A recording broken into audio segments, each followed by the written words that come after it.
प्रणाम गुरुजी। मेरा नाम शानू जैन है। जैन परिवार से मैं बिलोंग करता हूँ। तो मेरा मानना ये है कि गुरु जीवन में एक होना चाहिए, या फिर आपने जैसे कहा कि गुरु ज़रूरी नहीं है कि ज्ञानवान होना चाहिए और ज़रूरी नहीं है कि एक उच्च पद पर होना चाहिए।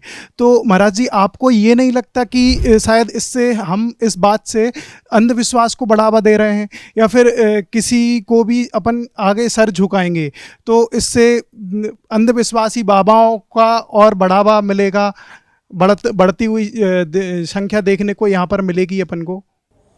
अच्छा प्रश्न है आपका। सबसे पहले तो जीवन में गुरु एक हो ही नहीं सकता।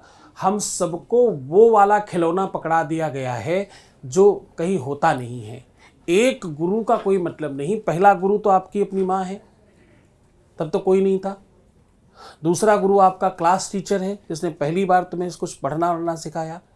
तो जीवन में तमाम पथ पर गुरु मिलते, तो एक गुरु होता ही नहीं, ये शब्द ही गलत है। जी गुरुदेव, लेकिन मेरा मानना ऐसा, या फिर जो मुझे बताया गया है अभी तक, कि गुरु जो होता है वो एक ही होना चाहिए। जैसे कि माँ होती है, माँ एक होती है, वैसे ही गुरु एक होना चाहिए।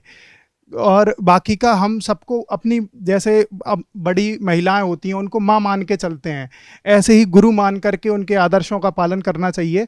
लेकिन ऐसा हमें बताया गया है जो अभी तक हमने एक्सेप्ट किया ये है। विशाल विषय है। गुरु एक जिस दिशा में कहा गया, जिस परंपरा में कहा गया, उसको हमने सब जगह मिक्स कर लिया। हम हिंदुस्तानियों की आदत है, एक दवाई का नाम जान जाए तो हम डॉक्टर हो जाते हैं। इस देश में तमाम लोगों की बात कर रहा हूं, इतनी सी जानकारी में डॉक्टर हो गए, और बड़े डॉक्टर हो गए सर, 10-10 हजार करोड़ का टर्नओवर कर रहे हैं। एक श्लोक सही से जान गया वो महापुरुष हो जाता है। और इस देश में लोगों को आदत है जरा सी जानकारी में ज्ञानी बनने की। तो ये सबसे दोषपूर्ण ज्ञान है कि गुरु एक होना चाहिए। जिस दिशा में कहा गया, ये कहा गया है एक गुरु आपकी साधना पथ पर कहा गया है।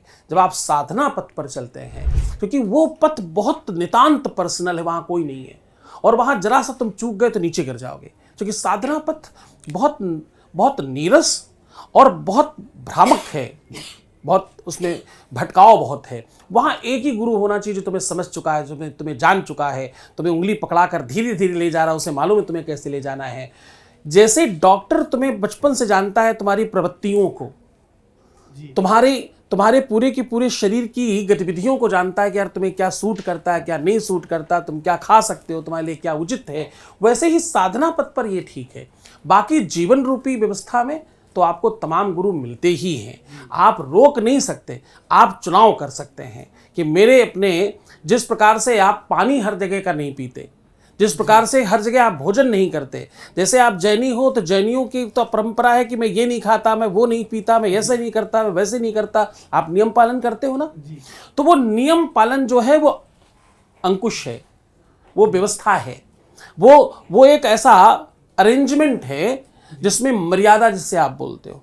तो आप सेलेक्टिव रहो, क्या करना है क्या नहीं करना, किसको उस अवरे के अंदर लेना और किसको नहीं लेना। बस इतनी जानकारी ही आपको बेहतर कर सकती है। गुरु हर क्षण क्षण मिलते हैं। ये भारतवर्ष है, यहाँ शिष्य नहीं मिलते, यहाँ गुरु ज़्यादा मिलते हैं। हर चौराहे पर, हर पान की दुकान पर, हर चाय की दुकान पर, तुम्हारे हॉस्टल के हर कमरे में एक आध, और ज़बरदस्ती हाथ पकड़कर हिला डुला कर बोलने वाले। सुन रहे हो, सुन रहे हो, सुनो सुनो जरा सुनना। तुम्हें पता है, तुम्हें नहीं सुनना हो तो भी सुनाने वाले यहाँ गुरु ज़्यादा हैं।